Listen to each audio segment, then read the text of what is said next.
Hello साथीहरू, good evening सबैजनालाई फेरि पनि मेरो नयाँ भिडियोमा वेलकम छ। र यहाँ ब्याकग्राउन्ड देखेर चाहिँ थाहा पाइसक्नुभयो होला कतिजनाले, मेरो पुरानो भिडियो हेर्नेहरूले चाहिँ म चाहिँ छ्यामाकोमा आएको छु। आएर पनि यहाँ पनिर बनाइसकेँ, दाल पनि बनाइसकेँ मैले।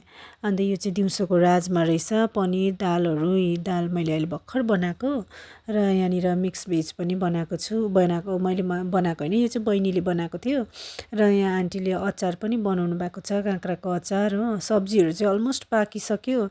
म चाहिँ यहाँ एक्लै बसिरहेको छु किनभने खानाहरू यहाँ रेडी, सब्जीहरू रेडी भइसकेको थिएन नि त, म बनाउँदै थिएँ। सबैजना पूजामा हुनुहुन्छ माथि तलामा। र यो म्याउलाई चाहिँ मैले पहिलाको भिडियोमा पनि देखाएको थिएँ, उसको नाम चाहिँ मलाई याद छैन तर चम्की खालके छ। अन्त त्यहाँदेखि चाहिँ यहाँ मेरो अगाडि पछाडि गरिरहेको थिएँ किनभने उसलाई पुरा भोक लागिरहेको थियो नि त। त्यही भएर आन्टीहरू सबैजना चाहिँ पूजामा हुनुहुन्छ र पूजा चाहिँ अहिले चाहिँ सक्यो। पूजा सकेर चाहिँ सबैजना खाना खानु हुँदैछ। यहाँ आन्टीहरू खाना खानु हुँदैछ, बडाहरू बहिनीहरू सबैजना खाना खानु हुँदैछ। र खाना चाहिँ सबैजनालाई दिइसकेर चाहिँ आन्टी र म चाहिँ लास्टमा खाउँ ल भनेर भन्यौँ है। अनि त्यहाँदेखि चाहिँ बहिनीले खाएँ ल भन्दैछ हो, बहिनीले पनि। अन्त यहाँनिर पुजारीहरूले पनि खानु हुँदैछ, आन्टीहरूको पुजारी बाजे बोजूहरू सबैजनाले खानु हुँदैछ। फेरि कस्तो रीतिरिवाज हुँदो रहेछ कि यहाँनिर चाहिँ खाना खाइसकेपछि चाहिँ यसरी हात पनि धोइदिनु पर्दो रहेछ है। आफ्नो आफ्नो इज्जत होला नि, अब एउटा है उनीहरूको रीतिरिवाज होला, मलाई त याद छैन यस्तो त हो। अन्त यसरी चाहिँ सबैजनाले खाना खाइसकिसक्यो हो। र अब हामीले पनि अब सबै खानासाना खाइसकेर चाहिँ म चाहिँ यहाँ टेरेसपट्टि गएको हो एकछिन। अन्त कति रमाइलो देख्छ, शीतल पनि भइरहेको छ पानी परेर आज चाहिँ। र म चाहिँ यहाँनिर बहिनीलाई बोलाउन आएको थिएँ किनभने बहिनीले चाहिँ खाना खाएकै थिएन नि त। आन्टीले चाहिँ खाना खा भनिरहनु भएको थियो।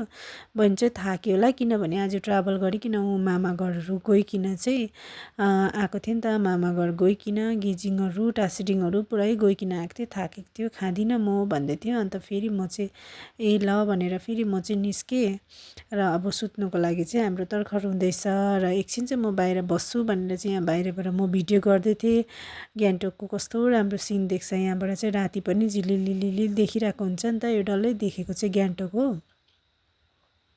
र हेर्नुहोस् न कति राम्रो देखिरहेको छ, बत्ती बत्ती हो, राम्रो देखिरहेको छ। र यो जुन चाहिँ उयो के भन्छ लाइट देखिरहेको छ, म जुम गरेर देखाउँछु ल तपाईँहरूलाई। यहाँनिर यो ठुलो लाइट देख्दै गरेको चाहिँ वेस्ट पोइन्ट हो।